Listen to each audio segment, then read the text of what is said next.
Welcome to Unashamed, Unafraid, a show unashamed about sexual addiction recovery and unafraid of coming into Christ for healing. Where we talk about real recovery stories, answer anonymous questions with experts, and share resources that actually work. I'm your host, Steve. And I'm your co-host, James, and we are unashamed, unafraid.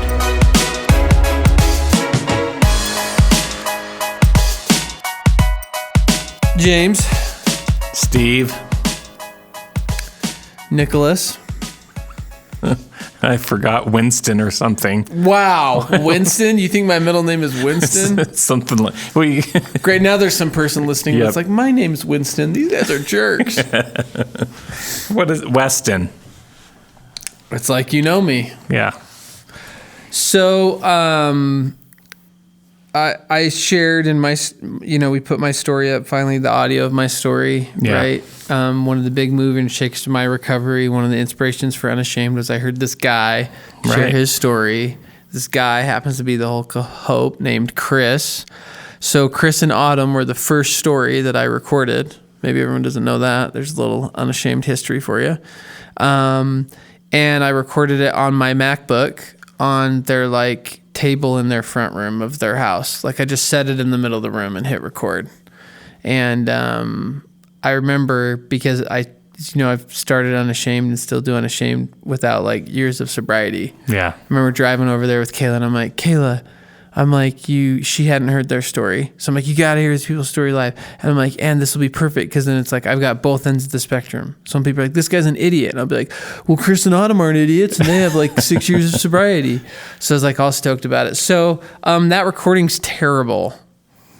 Yeah, it was time to put another one up. So to do their story justice, we re-recorded it. And this was a fun one because we now know them so well and have heard their story so many times that we were able to just dial in. Yeah. Well, I like this recording. I mean, you can find their story on several podcasts out there, but this... Yeah, a bunch of different ones. I think this was the best one that they've ever done. Yeah, it was. And it's not just because it was us and it's Unashamed. Oh, I was kind of going there, but yeah. I mean, it is that too, but no, but I think we hit stuff that just doesn't get covered in those other episodes, the other podcasts. We cover this outside of just what happened. We kind of dive into them, who they are, what it meant, their relationship with each other and with God. Yeah. It's great.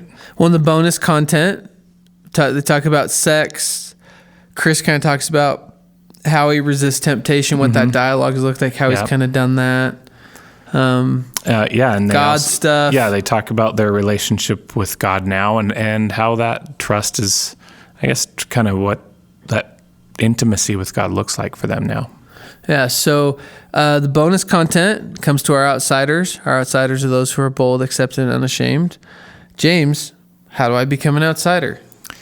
Well, it's quite easy, Steve. You simply go to our website and go to the donate tab. Click on there. unashamedunafraid.com/donate. Yep. Uh-huh. And you can subscribe right there monthly, even if it's, $3-5 a month, annually, one time. Yeah.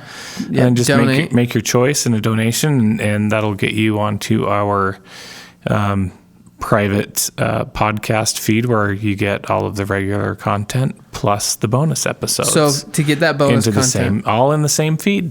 All in the same feed. It's cool. So that's where you get the bonus content. By the way, we call it a donation because we are a nonprofit, 501c3. Right. So the donations help us provide therapy for people who would not be able to afford it otherwise.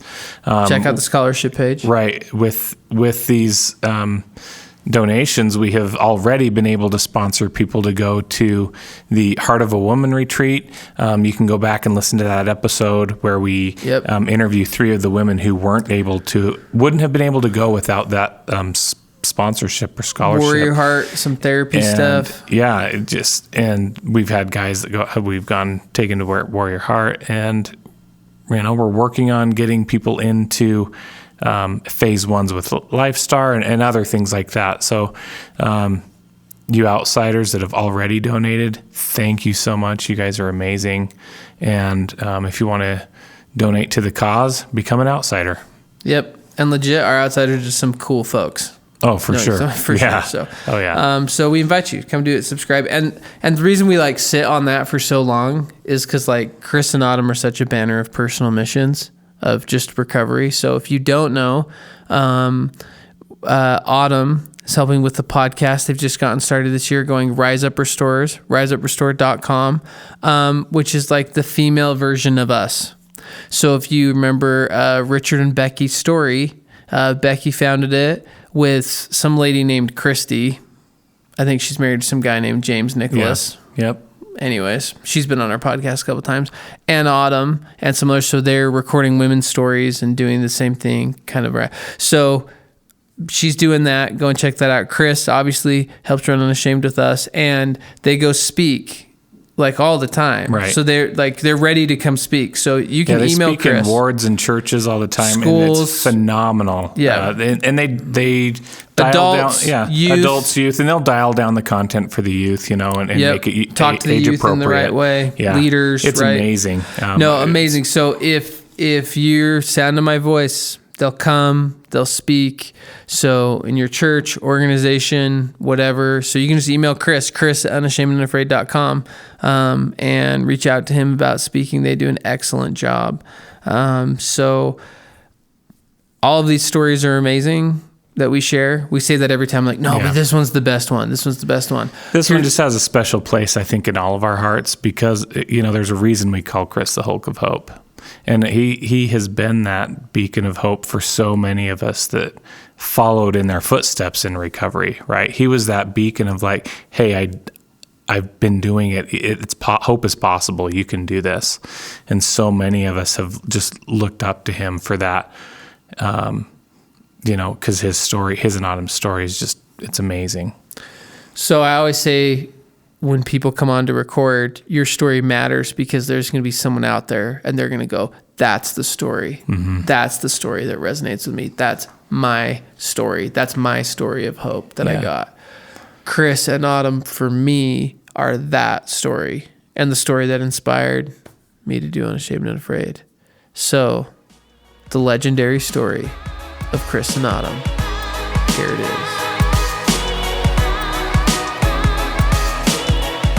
Autumn, welcome back. Thank you. Good to be here. Chris. Yeah, that's me. Always a pleasure. So we're kind of going like down memory lane recently with our stories. We got your story, Jason's story. Sway and Rachel was a little bit before that. Then we got Chris and Autumn. So we're getting the whole team on. We're here. James and Christie's a while ago. Yeah. Yep. So a couple that needs no introduction, but in case you live under a recovery rock and have not heard Chris and Autumn's story or heard me talk about them. So when I very first started recovery, it was Chris's story that I heard. It was the first time I ever heard a couple share their story, and was one of the big inspirational pieces for starting Unashamed and Unafraid. So we're here, the granddaddy of them all, Chris and Autumn. So now that you're completely hyped up, and everyone's expectations are set super high, let's do it. So, awesome. Start us off. Let's start. That's me. Let's start with you, Chris. So my story starts when I was like 9 or 10 years old. I got introduced to pornography. Some friends found it, and so we would hide it in a field just right by my house, and we go look at it every once in a while. And then the rest of my life, and that's that was right around the time where masturbation started too. But I don't remember that part of it. I just know that I used it for the rest of my life, and I dealt with it through the rest of my life for pornography use as well. And so just whenever I'd have the opportunity to take a look at it, I would. And then when Autumn and I were getting married, I never told her anything. I told her that I had stopped masturbation, but I didn't tell her that I ever had an issue with pornography. Very rarely would I ever talk to an ecclesiastical leader about it. And so I just never disclosed any part of that because I was too scared. I just didn't know that I wanted to at all. And so Well, you and everybody else, like no Right. one's like, let's talk about it. No Yeah. kid naturally, right? I mean, it's not kid or man or anyone really, right? Yep, exactly. So we got married, and just off and on, obviously the internet wasn't available quite ready then, and it was right when we got married, but then I started looking at it every once in a while on the internet, and then I was doing pretty good for a while, and then I started a mortgage company on my own and saw some pornography that I was just like captured by it, and just what was every once in a while became almost a daily occurrence for me. And pretty soon, within about 3 months of that, being in the office by myself, almost looking at it almost every day, pretty soon that just wasn't enough for me, and I started an affair. So I'm going to hit pause on you. Yeah. Right there. So a couple of questions. I want to go to Autumn. Did you think marriage would fix it? Oh, absolutely. Totally thought marriage, I wouldn't need it anymore. My sex life will be perfect and have as many times as we want, and that'll heal everything, and I don't have to worry about it anymore. Yep. Common, as we know, right? We have that. It comes up on the show all the time. So Autumn, tell us how this all happened for you. Get us to that point in the timeline. So my parents were divorced when I was 8. My dad actually had several affairs, and my mom divorced my dad. And both of my parents remarried, and a lot of the discipline that took place in the homes that I lived in fell onto my step-parents. And there was some physical and emotional abuse that went on. I met Chris in high school. We were really good friends. I actually dated one of his best friends. And then we got married when we were 19. We were really young. I had no idea. I knew he had masturbated. He had kind of talked about that with me a couple of times and said, I don't really have a problem or an issue. I said, okay. And we got married, and everything seemed to be okay until we had our second baby. We kind of had some marriage problems going on, and a lot of things from my childhood started coming up at that time. So what do you mean when you say marriage problems? We started arguing often. Mm-hmm. Things just didn't feel right to me. Things were off, and I couldn't quite put my finger on it. And I actually thought maybe I had a little bit of postpartum depression that was playing into it. And so I went to my doctor, and then I started going to counseling. And so I was going to counseling by myself for issues from childhood, and we just kept butting heads even more. And I asked him to go to counseling with me, and he said yes. And we went to a couple appointments, and the lady just looked at me like I was a crackpot. It was most like he had done some really good gaslighting. I'm going to call it that at that time. Call a spade, yeah, for sure. He did some really good gaslighting. And so she basically said, this is your problem. The problems that are happening. She validated in your marriage, his gaslighting. She totally did. And I was like, I'm out. So I quit. We quit seeing a marriage counselor at that time, and I was just going to a regular therapist. That kind of brings us to... Yeah. Well, and acknowledge, like, therapy's like anything else. Like, bad therapy happens. It does. That doesn't mean all therapy is bad. But not at all. When people tell me, like, I went to therapy and had a really bad experience, I'm like, you probably did. Like, I've had some bad therapy experiences personally. So that's, because I guess I just want, as like you express that and talk about, like, there are probably other women who have experienced that same thing. And so I just want to validate, like, because sometimes, like, therapists get seen as you have all the answers, the therapist knows everything. And it's like, well, yeah, but sometimes they're wrong. So I was going to a different therapist for myself who was amazing at that time. Oh, cool. And so we kind of asked around and got put with this other therapist. And after a few visits, I was like, this is not my jive. I'm not doing this right now. And so we just put it on the back burner, basically. And we were fighting a lot at that time about everything. And I would ask him, He started doing some different behavior, like he'd be a little bit late from work. He would go to the gym earlier, and he took a bag with him. I started noticing some things, and so I asked him if he was having an affair, and he said, "Oh no, you're crazy. I'm not your dad." He did that for a long time. I said that a lot. A lot. And so I did. I thought I was crazy. I just I'm not your dad comment. Right. Yeah. With the gaslighting. Yeah. Yeah. Because she would start handing me, and I'm like, I'm not your freaking dad. Yeah. And that was my way of kind of pushing it away. And we were actually trying to get pregnant with our third baby, and we had tried for about 12 months with no luck. And we were fighting so bad at that point that I actually looked at him one night and said, "You know what? I'm going to go back on birth control. I don't want to bring another child into the mess that we have right now." And we kind of got in an argument about that. It was like, fine. I mean, back and forth. And then I actually found out literally the next day I was pregnant with our third baby. And so I was devastated because I just thought, I'm going to bring a baby home to this wreck, this mess that we have. And I don't know. It was just a weird time for me. Yeah. So when I started that affair, that affair actually carried on for about 20 months. And then there were multiple affairs that were in that time frame. And I just had that affair with her. And Autumn knew these women. Like, she would know. She would ask me. She was like, "Are you having an affair with so-and-so? Are you having an affair with this woman?" And I'm like, "No." And I would totally deny everything that she would always say. And one time she even's like, "I know you're having an affair with her." And I'm like, "No, I'm not." And she's like, "Then bring me home your cell phone bill." I'm like, "All right." Well, so the next day. By the way, young children, Chris is old enough that on your cell phone bill, it would have a call log. Yes. Right? Correct. I am only 42 right now.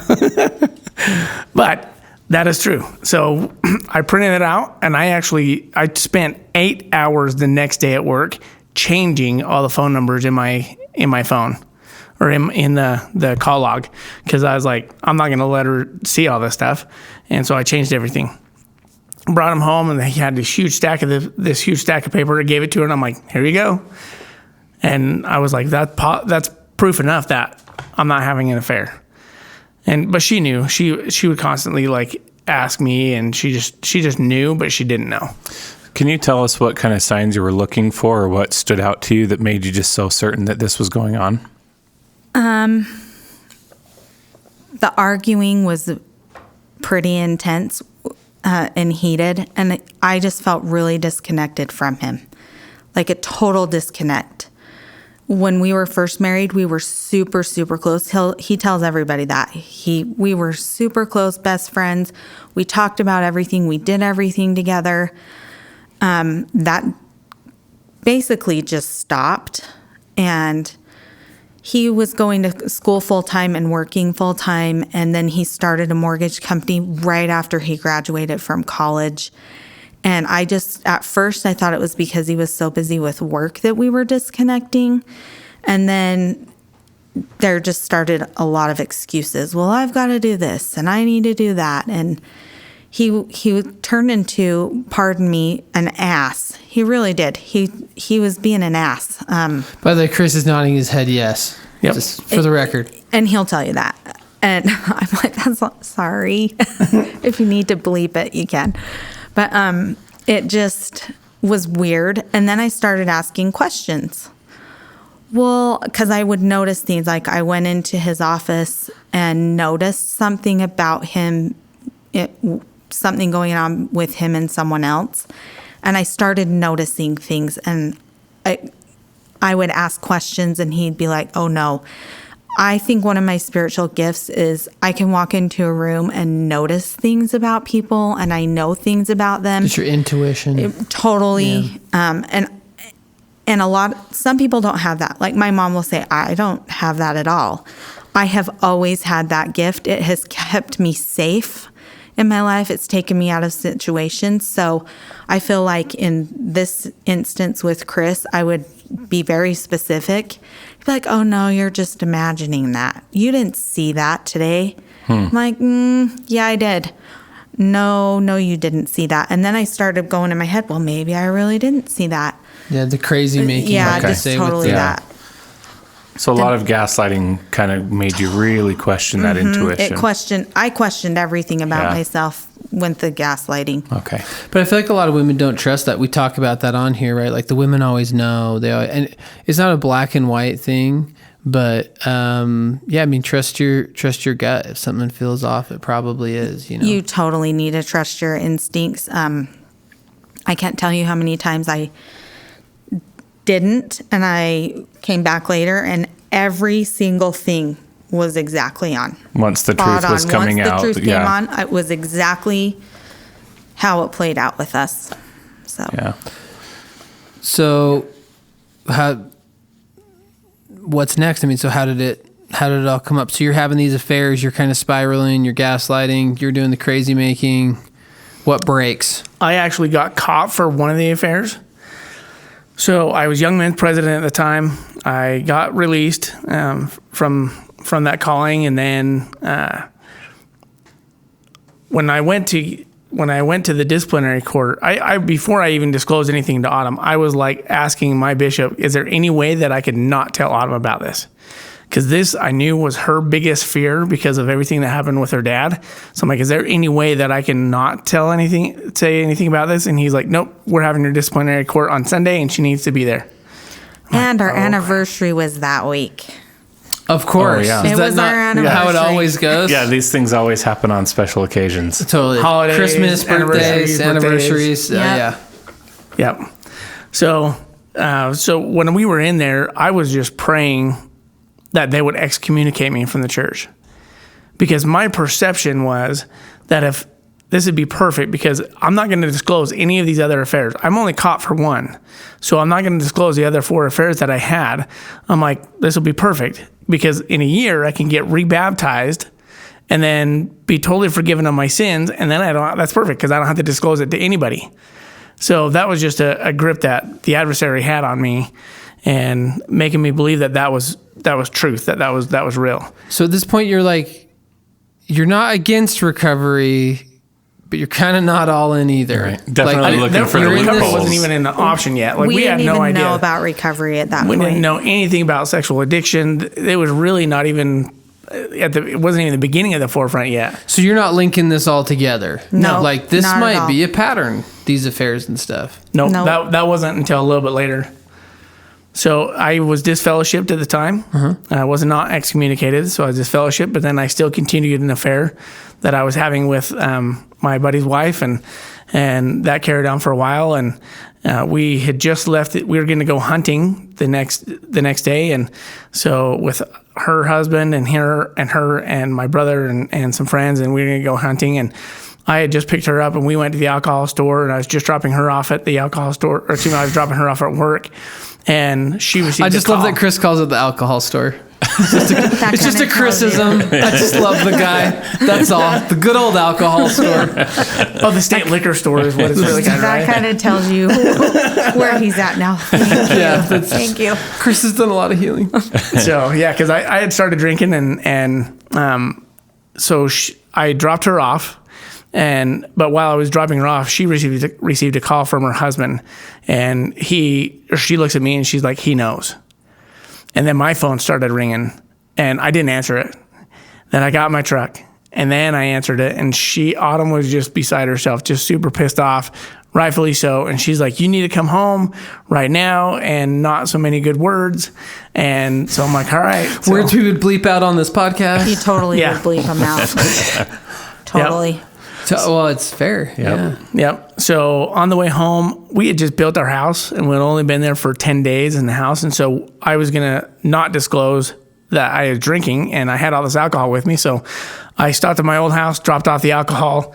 And then by the time that I got there, my mom had called me, and she's like, you need to call 911. Autumn's tried to kill herself. And so I called 911. and then pulled up to the house. And I ran in the door, and my son was like, Dad, Mom's sick on the floor. I'm like, okay. So I run over to Autumn, and she's just in and out of consciousness. And I pick her up and just start bawling. And I'm just praying that God will let her live. I made a pact with God. I was like, I will stop everything. I will stop the women, the masturbation, the pornography. I will stop everything if you just let her live. And Autumn then spent 3 days in the ICU and then another week in the hospital. And I slowly, during that time while she was there, I slowly started coming out and telling her the affair. She would ask, did you have an affair with this woman? And I'm like, yeah, I did. And she's like, did you have an affair with this woman? And I'm like, yeah. But there was still just one that I was holding on to because I was going to die before I told anybody about it because nobody knew about the affair. I was still working with her at the time, and I knew that if I disclosed it, I was going to have to fire her and let her go. And she had her family to take care of and stuff too. So I'm like, and we had stopped the affair, so I justified it. But again, that was one more thing that the adversary had to keep me from disclosing it. It was like, it's okay, we'll figure this out. You can do this. And again, I tried to do everything on my own. And shortly after that, so Autumn spent that time in the hospital. Well, so before you jump to there, like, and it's hard because, like, we know the end of the story. You're both sitting here, right? Yep. So we're like, this ends well. But like, without knowing the end of the story, like you guys are in a really bad spot.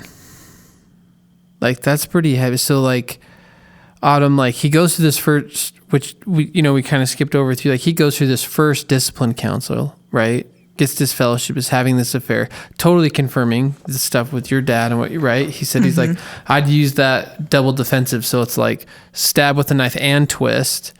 So like, what happened that like led you to being like, life isn't even worth living? Like, so after he was disfellowshipped, we started marriage counseling, and we actually were going to a really amazing marriage counselor. And we were meeting with our bishop pretty regularly. I was super depressed. It was bad.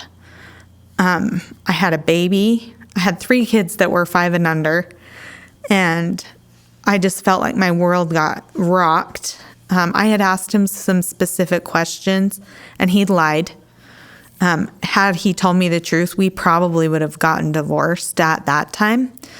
And then I started, we had this group of friends we did a lot of stuff with, and we were with them often.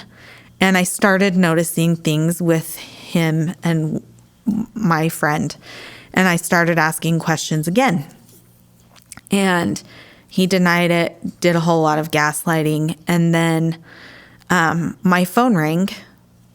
We had moved, a really weird side story. We were going to move into our new house, and we were up at swimming lessons, and my other friend and I left with our kids to come to the house. And all of a sudden I see him standing in the front yard with my friend. And we pull up, and I'm like, what are you doing? Oh, she just wanted to see. I'm like, this, like, red flags everywhere for months. And then I got a phone call from her husband, and I didn't answer my phone. Like, this kind of tells you where I am. I don't think it's appropriate to take phone calls from the couples that you're hanging out with, like the husband. I would never pick up my phone if he called my phone. So my phone rang probably 15 times. Like, he hung up, called back probably 15 times. And finally I'm like, there's something going on. So I answered the phone, and he told me, and I was like, I'm done. I thought, I've tried everything I can. It's just not worth it anymore. I thought, well, she can come into my house and she can get what she wants, and I can have my mom or my mother-in-law take care of my kids. And I did. I called my mom and my mother-in-law and said I loved them and to please take good care of my kids. And then I tried to take my life. And when I woke up in the hospital the next day, in the ICU, and I was laying in a bed with like 3 people in the room watching me and like wondering what's going on. I knew I needed help. Like, I knew we needed help. And I didn't know what it was going to entail. And then I went to the LDS hospital uni. And I'm sitting in there with a psychiatrist and with all these people. And like, I was in lockdown, basically. Yeah. And I had 2 visitors. And we're LDS, so we are going to talk about that. Totally. I had my bishop from the house I had just left and my bishop in my new ward, and both of them came to visit me on the same day at different times. And both of them asked if they could pray with me. And they both said, we'll support whatever decisions that you decide to make. And my parents were really angry. My mom especially. She actually kicked Chris. And it's not funny now. I mean, it is kind of funny now, but she was so mad at Chris. We actually do laugh about it now, but at the point, it wasn't so funny. She actually was so mad at Chris that she kicked him. I was actually holding Autumn on the floor when her mom came in the house, and she started kicking me from behind, kicking me in the butt. And I thought it was my buddy. I thought it was him because he was super angry, and so I was getting ready to swing. And I turned around, and it was my mother-in-law. So my mom, rightfully so angry at the whole fighting thing. Yeah, but my mom was like, we'll get you out of there. We'll do whatever it takes. And so I was getting like all these messages from everyone around me. And I knelt down and just started praying. And Heavenly Father told my heart, you need to stay in this marriage. And it wasn't because people are always like, why did you stay? Like, you have the option to leave. And I didn't stay because I had kids. I didn't stay because of the money. I didn't stay because we just bought a house. I stayed because I really loved Chris.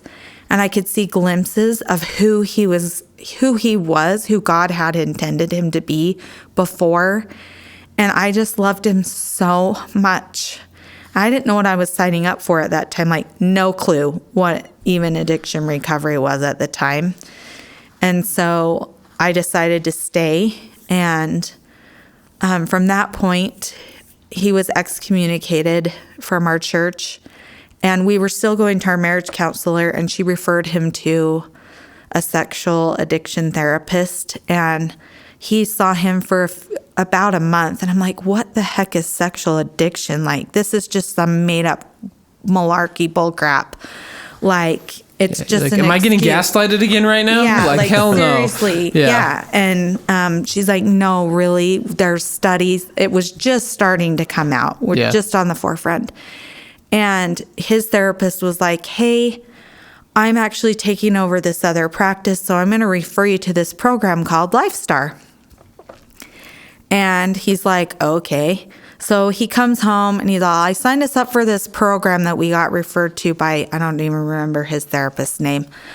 And I'm like, no, you can go do that. I'm good. Yeah. And he's like, no, it's for couples. Like, you go together. And I'm like, I'm not going to this garbage. I thought, I'm going to be the only wife sitting in this room. Right. And so the first day I walked in. And there's some couple like sitting that they're like, right, she gets me. Yeah. And so the first time we walked in, he called me. Chris's typical thing before was, I'll meet you there. So I always knew things were going to be bad if Chris is always like, I'm going to meet you there. I'm like, oh, great. So I end up walking in and I walk in and there's this big room full of people and there's women and men, and I was like, there were 36 other people in the room at the time. I was and they're all normal surprised. Looking. Yeah, I was pleasantly surprised. I was like, there's not these creeper dudes. Like, sorry, that's a bad stigma. But in the beginning, I was like, I have no idea what this is. Kayla had the same concern about going to group counseling. And I thought, we're going to do this group for 3 months and we're going to get healed. And everything's going to be hunky-dory, and he's not going to have this addiction anymore, and it's all going to go away, and praise the Lord, we're healed, and move on. Magic pill, found it. Yeah. And that's the start of our recovery process. Yeah. So Chris is going to tell us a story about this guy named Todd. So that was actually when I walked into that meeting was the first time that I had finally not felt alone. That I wasn't alone in this anymore. I was like, I'm not the only one that's dealing with this crap. Because I dealt with it on my own for so long, and I didn't really know how big it was at the time. Now I know it is much bigger than I ever anticipated it. Yep. But so we actually, kind of a really cool story about that is, so when we didn't get to the point of right after everything came out, about 4 months after, they delayed my church disciplinary court, Which is common. and so they waited 4 months, and so January of 2007, I was actually excommunicated at that time. And during that time, when there was somebody that stood out when he was there in the disciplinary court. I remember One of the walking high away. councilmen. Yep, the high councilman. And so when I was walking away, Autumn and I were walking away, and I was bawling to Autumn, and there was a guy that was walking about 100 feet in front of us, and I was like, Autumn, I don't know what it is, but there's something about this man that I need to know. Like, I have no idea what it is, but this guy is special. Something about him. And 2 weeks later, Autumn meets me here, but Autumn shows up first to the Lifestar event. Not event, but the Lifestar group. And Phase 1, as they call it at Phase Lifestar. 1. And Todd Olson pulls her aside and says, Autumn, do you remember me? And she's like, no. And he's like, I was in your husband's disciplinary court 2 weeks ago. And she's like, oh my gosh, you're the one. You're the one that my husband said there's something special about this guy. So there is no doubt in my mind that Todd was placed in my life, in our lives, at that time in order for us to be able to get to where we are now. God had a plan for us. And in fact, we actually just met with some friends of ours this last Friday, and he was also one of the high councilmen. He was in the high stake presidency, and one of the counselors there, and he said, Chris, there's in the 10 years that I was in stake presidency, there's maybe 3 times that I ever felt the feeling like I felt when you were there. And he goes, the Spirit was so strong that I knew God had plans for you too. He's like, he had a direction. He had somewhere to take you guys. And he goes, we never pray. We don't ever pray as a presidency after. He goes, every single one of us prayed in different prayers together. And he goes, we never do that. He goes, but we were inspired to pray together and pray individually with that. So it was pretty cool to hear that and just know that God was so involved in our lives. Even then, and I had no idea at the time. So we start Lifestar. and Recovery happens, and it's all good. And here you are now, a decade later, right? It was so perfect. Isn't that the like story? I never slipped, and we were good to go. And He didn't have any problems after that. It was just like, Chris is the poster boy for don't do what Chris did. Learn from our story. So that's a confession I have to make, which Chris and I already know this. So I'm doing counseling now. I guess everyone in this room knows. So I had Chris and Autumn come in to meet with a couple that I was counseling with, and so they met Chris and Autumn. Chris and Autumn shared their story. They asked them some questions, and then so Chris and Autumn leave, and so I'm with the couple. We're kind of we're going to download a process. How is that hearing their story or whatever? And he says to me, the client says to me, yeah, I just don't want to end up like that guy, guy's in his 20s, and he's like, yeah, I hear stories like that. And I'm like, I do not want to be that guy. And I was like, you got it. That's it. Like, that was exactly what I want. Like, you don't have to do the road doesn't have to be that hard to hoe, and so tell us about, so you've kind of started recovery, the lights are on, like addiction recovery. Autumn, you've kind of gotten warm to the experience of being there, and so take us from there. So I started, obviously with Lifestar, but I also started SA. And so that was a big part. I was going to both meetings, and I too thought, 3 months we're going to be good to go and everything will be done. And within about a year, so Lifestar has 3 phases, and we were almost done. There was 18 months later. Autumn was totally graduated. I was almost done. But within a year after everything coming out, so the following September, I started affairs again. And those continued on. And when I got to about 18 months is when God really stepped in my life. And I finally got the courage enough to tell Autumn everything. I hated the person that I had become. I didn't want to be that person anymore. And so I laid everything out to Autumn. From when I was a kid growing up through the rest of my life, I told her everything. So what really got you there? So I've hit you up about this before several times, because the natural point for probably anyone listening was like, Autumn attempts suicide. We're at a real low. One thing Chris you didn't say that you shared before is, he's like, I promise if you will, you prayed, if you'll save Autumn from this, I'll be good. I'll straighten out, whatever. And so it's like, sometimes people associate like, you hit the rock bottom and that's when you turn around. That's when the real recovery happens. But like, God had intervened. He puts Todd in your life. Autumn chooses to stay. Like, she starts her own path of healing. And like, 18, like you're still doing an affair later. So like what actually changed? Like what made you feel, cause you describe it differently. You're like, I finally came forward with everything. And I'm like, well, why this time? Like you have like 6 rock bottoms. Like why this one? It was actually because I went to a movie that was about Joseph Smith, at the Joseph Smith Memorial Building in Salt Lake. And I went to that. I'd seen it before. I was going with Autumn and my daughter, and I was watching as Joseph Smith is giving priesthood blessings to the camp there, the women and the children who are super sick, and that was when God really touched my heart and said, "You need to change your life. You need to have the gospel in your life again." So this is because you're still excommunicated. Yeah, I'm still excommunicated, not even knowing what I want to do, because I'm still having affairs. I just don't even want to be with Autumn. I'm just there. I'm just totally checked out on our marriage.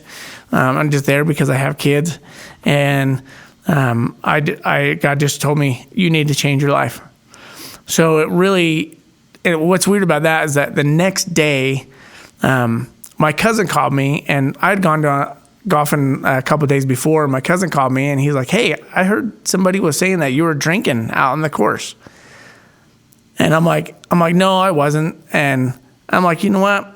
Because I had made that decision that I was going to start making some changes. And I'm like, "You know what? Yeah, I was." I said, "But you know what? I'm done with this stuff. I don't want to be this person anymore." And so it still took me about 2 months to finally come out and disclose everything to Autumn. Part of it was, she was like, "I'm going to do a lie detector test." And I'm like, oh, shit. Well, so talk to us about that empowerment. Like, how did you get to your own empowerment, Autumn? So when we started recovery, I totally sucked it all in like a sponge. I loved it. I loved my group. In phase 1, a really important thing that happened, Dorothy Marion, who's a therapist with Lifestar, didn't exercise, and it's called a family of origin exercise, and she had us go home and do our homework about people that had depression, anxiety, alcoholism, addictions in both of our families. And I really did my homework, and we came back, and she actually said, "How many people have 5?" And people raised their hand, 10 and 15. And I had 21. And she's all, "Can I have you and your husband come up?" And so she had us face each other. And then she brought people up in the group that were sitting with us to there. and said, you guys are repairing what's broken from these generations. And that really impacted me so strongly. And I'm like, I am in the right place at the right time, and I'm going to do everything in my power to heal my own life. And so we started our recovery. So for the 18 months that I was in recovery, I was like soaking it in. I was doing all my assignments, making sure I'm doing mine. Yeah, I was going to group every week. And were you engaging in your assignments, or just kind of half-assed doing it just because? I was engaged when I would do them, but sometimes it was like the night before that. I'd be like, hey, did you do your homework? And he'd be like, well, no. And I'm like, you should get your homework out. We should. And I was kind of pushing him along. And after 18 months, I was like, there's some stuff off. Just, it wasn't right. And I got to group, and I said to my therapist, who also happened to be Todd, there's shit going on in my house. Really specifically, that's what I said. And I don't know what is the deal with Chris. I totally think he's being a liar. And he's like, really? I said, yeah. And he goes, well, he can't live a dual life forever. Addicts can't live a dual life. So he's either going to kill himself, or he's going to come out and come clean to you at some point. What are you going to do? And I had learned boundaries, and I'd learned how to set boundaries for myself. And the best piece of advice that I was given when I started recovery was to wait a year before I made any huge decisions. Yeah. Well, a year had come and gone. And so I had to really think. And then Todd said, can you live in a marriage where somebody is constantly in addict mode? Because there are people that do it and they have happy lives. Are you going to be one of those people? Can you do that? And so I sat down with myself and God, and I had also done a lot of crazy making in the interim. I hate when people say crazy making. It's just a lot of trying to control things. Yeah. And people, the phrase when I started recovery was codependence. Now it's more betrayal, trauma response, and prodependence. I still use the word codependent for myself because I was engaging in codependent behavior. I was doing everything I could to make, and I'm using quotation marks right now, make Chris get better. And it just wasn't working. And finally I knelt down in my kitchen, and I can remember sobbing to God. This is not working. I don't know what to do anymore. Please help me. I feel like this is just all this big joke.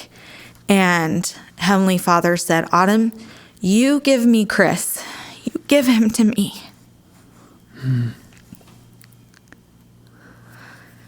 You let me take Chris. And I'll take care of you. I don't know what the outcome is going to be, but I promise you, you'll be okay. And so that was kind of the start of me, like going, okay, God, this is Chris, it's his addiction. He's going to own it. And if I'm married, I'll be okay. If I'm not married in the end of this, I'll be okay. And I started having some stronger boundaries with Chris. And then about that time that he watched the movie, I had approached him about 2 or 3 weeks later and said... By the way, this is one of my favorite Autumn moments, what you're about to share. I've just heard their story before, spoiler, but... I said so if you're like me, ADHD, going off the rails, like, listen now, this is gold. I said to him, if you need to tell me something, I'll be okay. And he's like, what? I said, I know there's something that you're not telling me. I will be okay. We may not be married after this, but I love you, and I will be okay.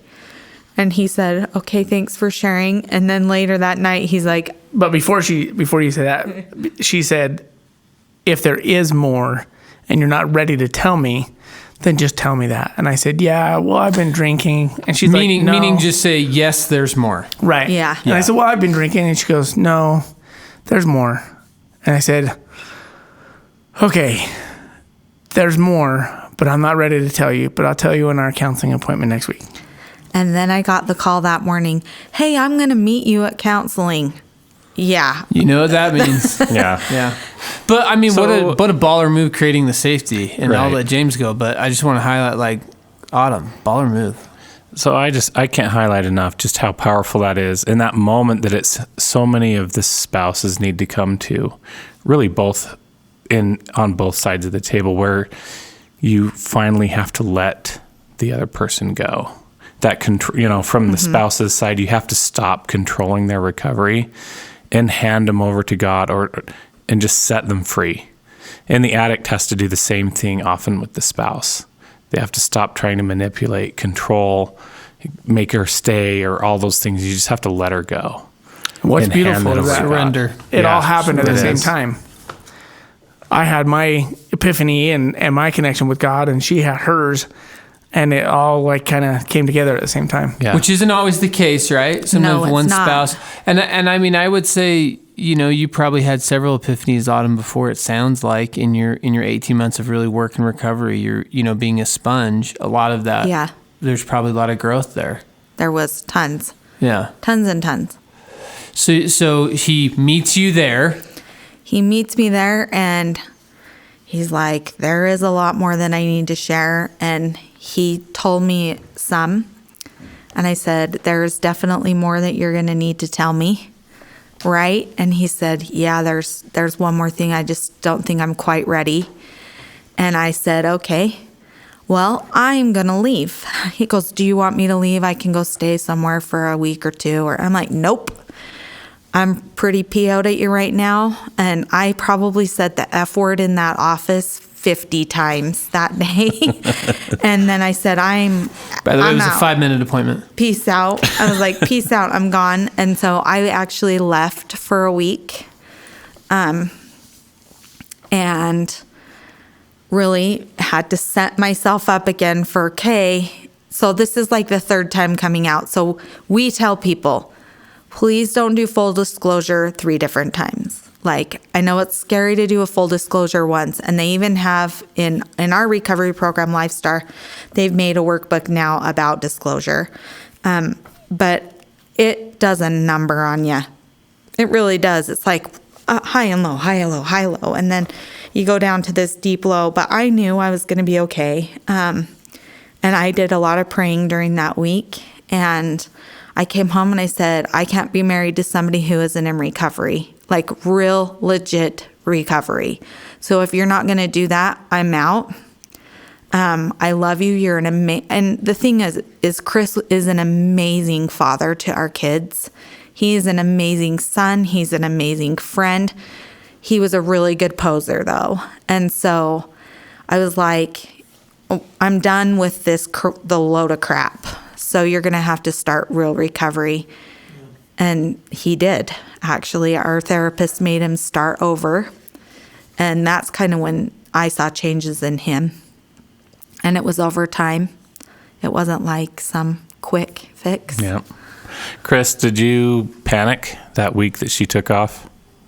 Not at all. No? Nope. I just, at that time, I was giving it to God. Just praying a ton during that time, because I was like, I've got to do something different. Yeah. And so that's really when my prayers started changing. Instead of just praying when I'm in trouble, I'm like, I've got to do something different. So then I started hitting my knees and then praying out loud to God, just really pouring my heart out to him and really just letting him take the reins of my life, because I didn't know what was going to happen. I was scared to death, but scared to death for me, not that she was going to leave me, but I was just scared to death because this is the first time I've given God everything. So it's scary to surrender and hand it over to God. Yeah. Well, and he was being honest, which he hadn't been honest for a long time. Chris was lying about everything, and he was lying about the lies that he was telling. He was just a flat out liar all the time. So he got honest with himself, which I'd never seen that. Mm-hmm. Well, I hadn't seen it in a really long time from him.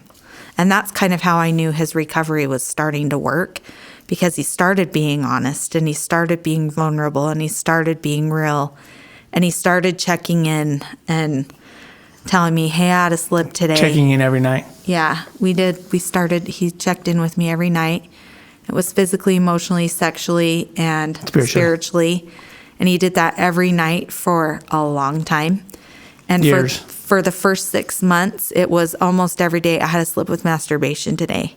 I had to slip with looking at a woman longer than 3 seconds. Because we had one of my boundaries was you can look at a beautiful person and acknowledge that they're beautiful, but that's it. Because he would take it a step further and start grooming them and be like, hey, and try and talk to him in the grocery store. So for 6 months, that was really hard for me to hear every day. I'm like, what is he doing in his group? Like, what is he not getting? And finally, after 6 months, he looked at me and said he had a slip. And I'm like, dude, you have the tools. You have been taught what you're supposed to do. You know what you're supposed to do. Did you do your relapse prevention sheet? No. Did you call the guys in your group? Well, no. Did you call your brother? Did you reach out? Did you get on your knees? Well, no. I said, quit being a not nice word and buck up and Baby. a big baby and buck up and start utilizing your recovery, because this has just got to stop. And our therapist was like, I'm so proud of you to me, because I was like, dude, what is going on? And he kind of, now you can take over from that point. Well, but and Chris, I guess I'd lead you in with this question. It sounds like her codependency, her owning your addiction and trying to fix it for you, was not helpful for your process. But it sounds like her boundaries, and I'll even use healthy boundaries, was helpful. Oh, absolutely. We had the 24-hour rule, where if I had a slip, I would have to tell her within 24 hours. And the longest that I ever went was 6 hours. Because I'm like, why am I going to sit here for the next 24 hours freaking out inside, worrying about, I've got to tell her. I'm not going to tell her. I've got to tell her. Having this conversation with myself, I'm like, Yep. why? And I'm like, I just made it 6 hours. And I'm like, hey, I'm done. Like, I had a slip with masturbation, and here's what happened. And finally just started reaching out. I was like, I got to do something different there too. So I started reaching out to the guys in my group, reaching out to God, making sure that I was checking in with Autumn every day and saying my prayers every morning. It wasn't just the casual prayers or anything like that. It was like sincere, heartfelt prayers, because I wanted to love Autumn again. I truly married my best friend because we didn't even date before we got engaged. Like, we just knew our feelings for each other. We were best friends. I totally lost sight of that because of my addiction. And then I'm like, there was something that I loved about my wife, and I wanted to find that again, because I knew I could do it if I give her 100% of me. And so I was like, God, show me how I can love my wife again. Show me the things that I fell in love with her for. Show me everything that I love about her. And so I started seeing all these beautiful things about my wife, seeing her in a totally different light, instead of always focusing on that negative. We could all do that and look at all the negative that we see in our spouses or others, and that's all we're going to see.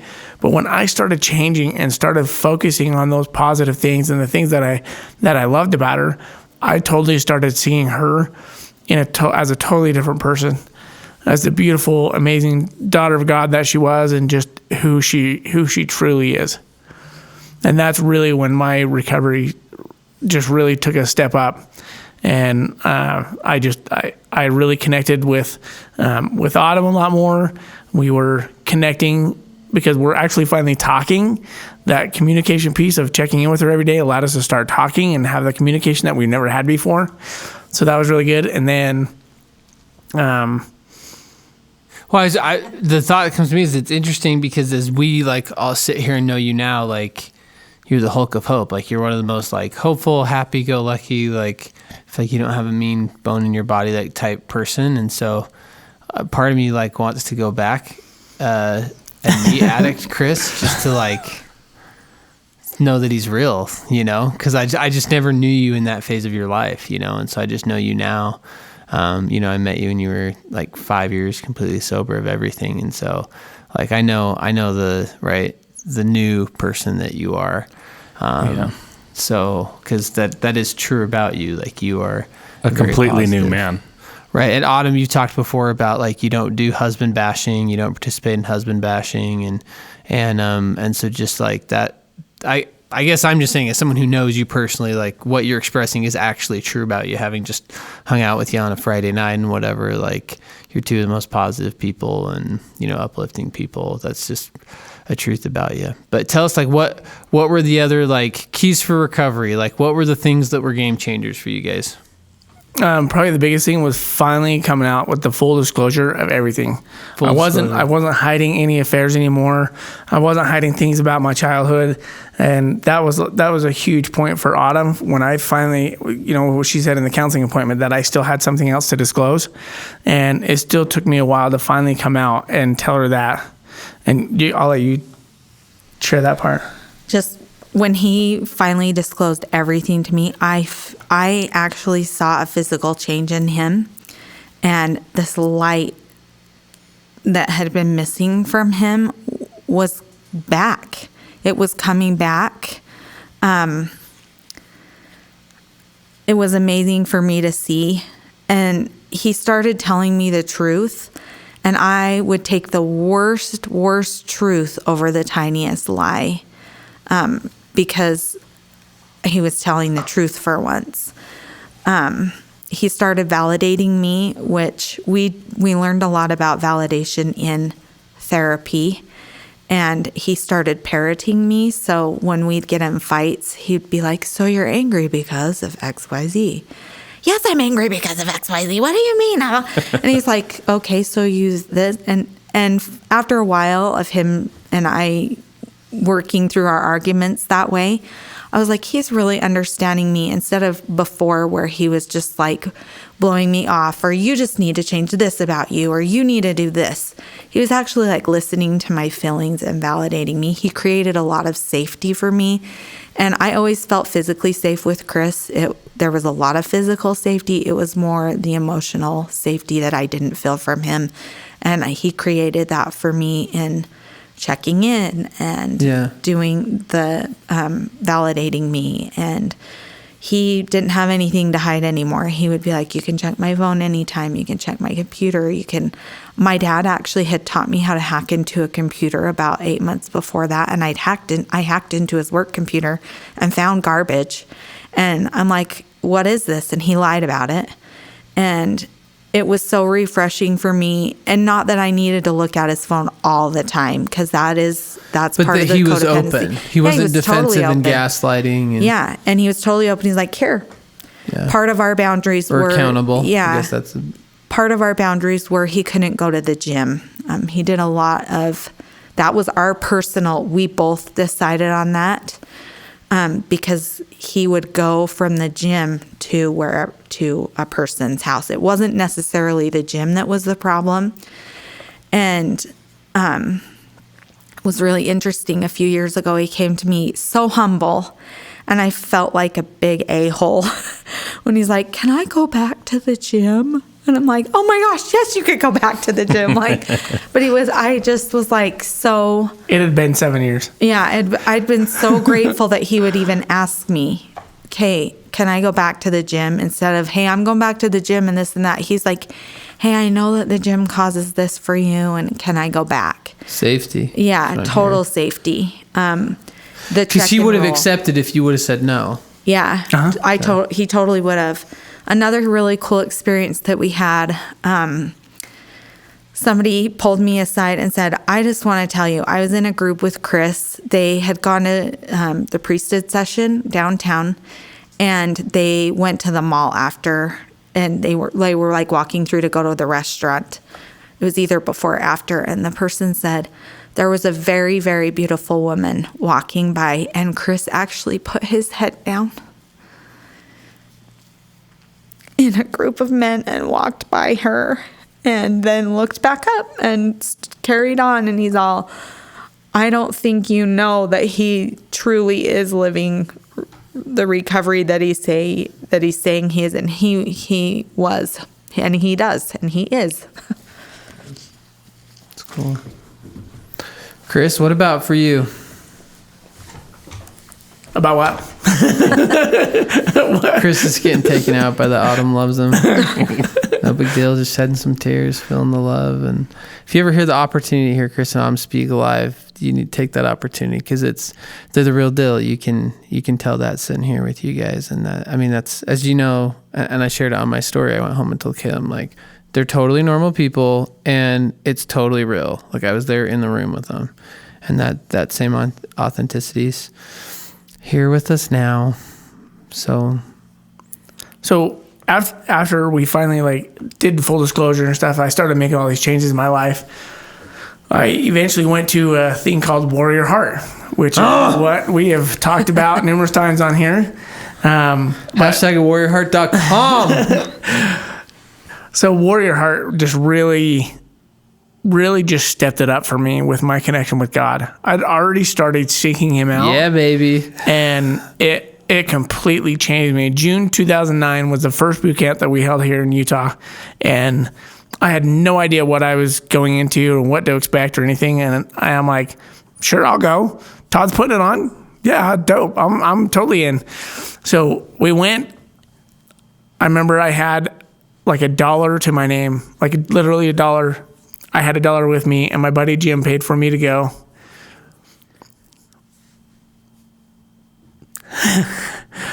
Which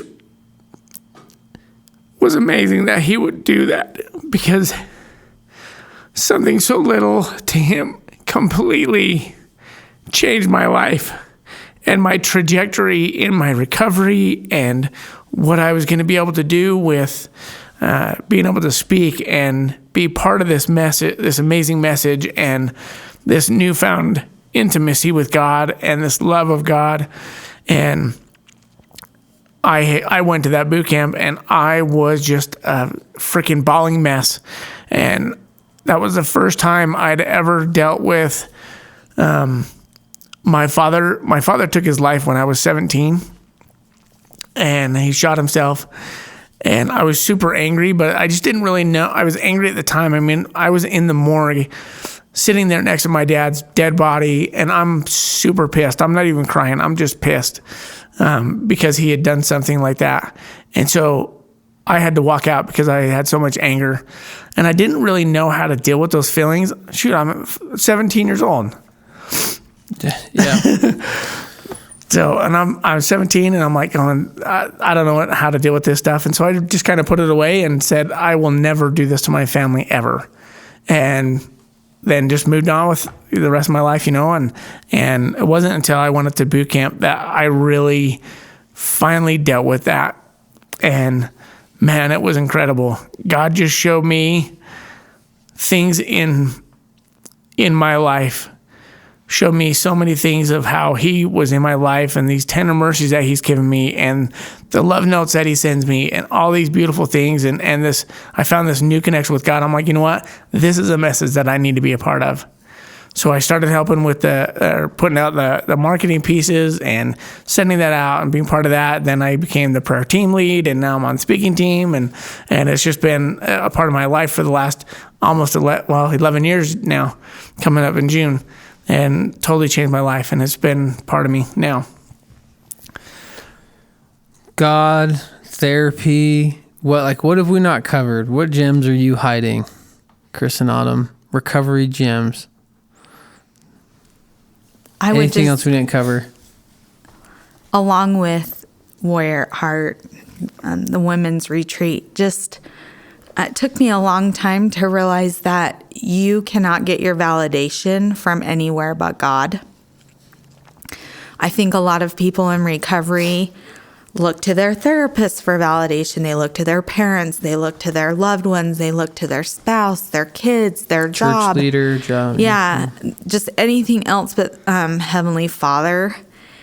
And I have found just in my own recovery that when I go to God for my validation first, all that other stuff is just a bonus. Like, God loves me for who I am. Like, I'm already paid for.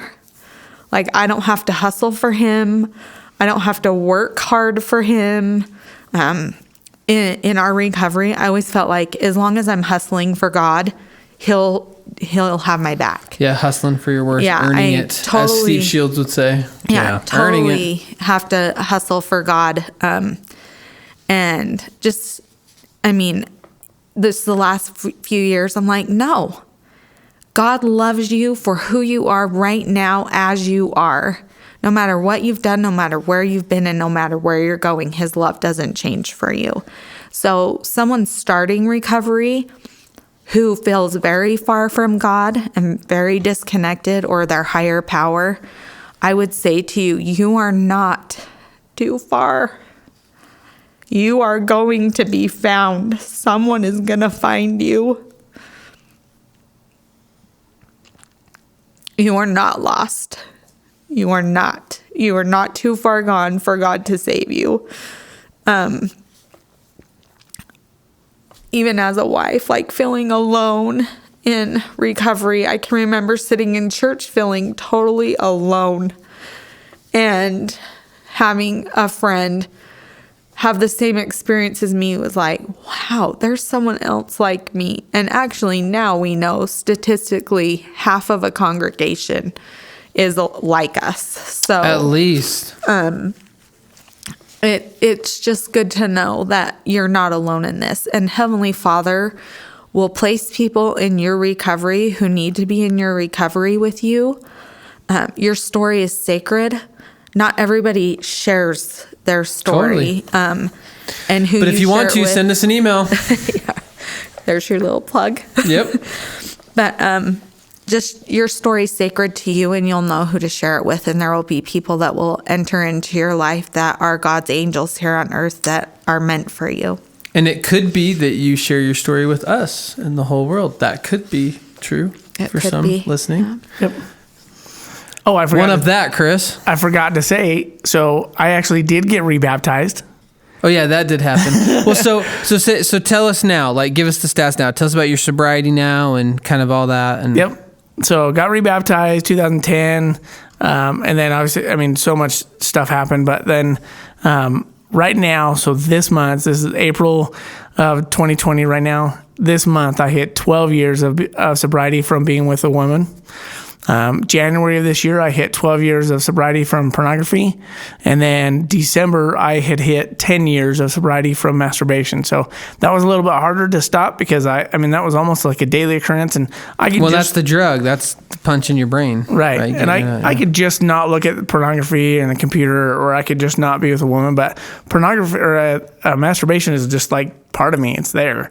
And so I had to figure out new ways of handling that, and part of that was my prayers. I used to have masturbation slips in the shower.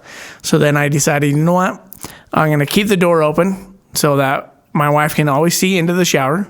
She can always see what I'm doing. And that became my time with God.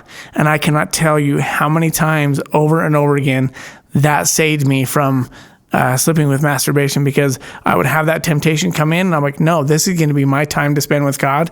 And I would jump in the shower and I'm vulnerable and just open to him and just would start talking to him.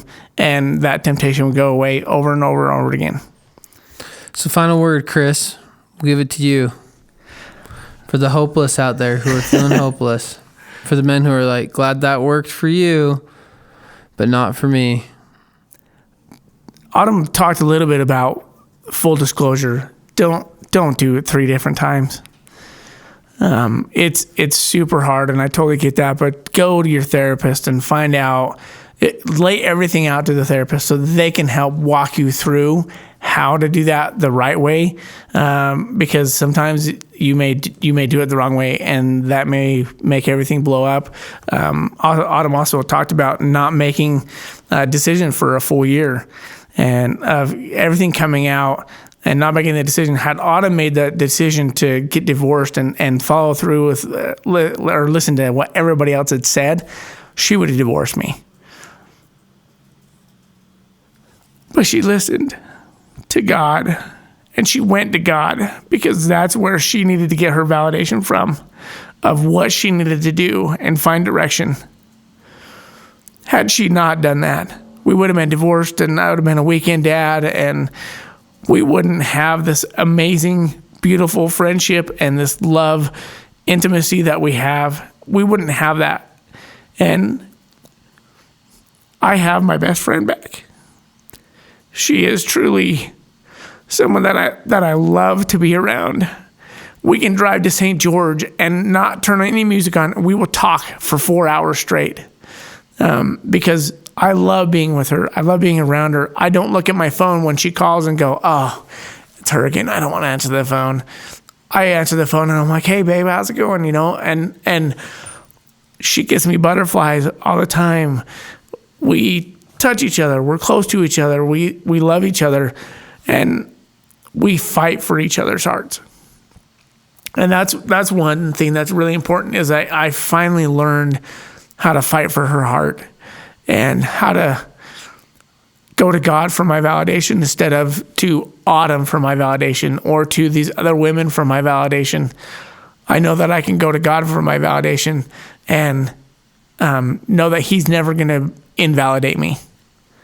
Autumn can invalidate me. She can say that I'm not doing good enough or that I'm not enough. Right. But God will never tell me that I'm not enough. Yeah. Listen to God. Listen to God. You know what I hear you saying? Because maybe it's not to stay married, right? Maybe to listen to God is to not stay married, or, you know, and everyone's recovery path is different. But that's Chris and Autumn's. And, you know, I just love you guys. Love both of you. You know, is when we wrap up, we let everyone pick a song that is, you know, instrumental, connective to their recovery. So send us out. What's the song going to be? So the song I would choose, I don't know if Autumn would choose the same song, but is Without You for King and Country.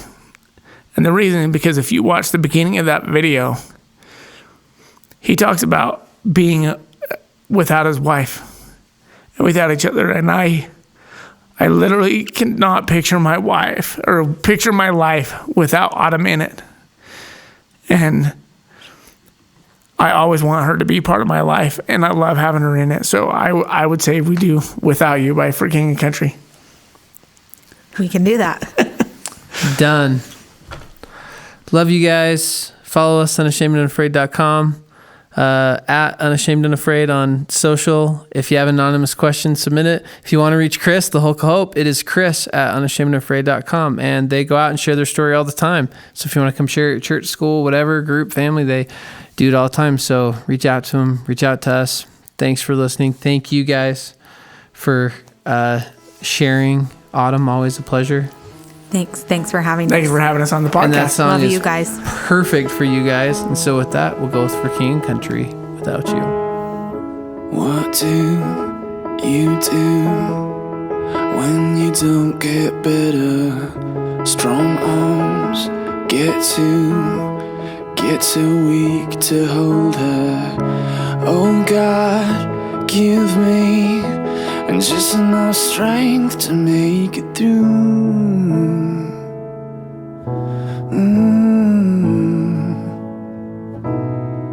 Sleepless, this madness is walking me out to the ledge and stands there beside me, shivering out on the edge. And oh God, all I ask is a little relief, just a moment of peace. I don't want to live without you. I'm not ready to live without you. And so let's dance a little, laugh a little, and hope a little more. 'Cause I don't wanna leave without you, without you.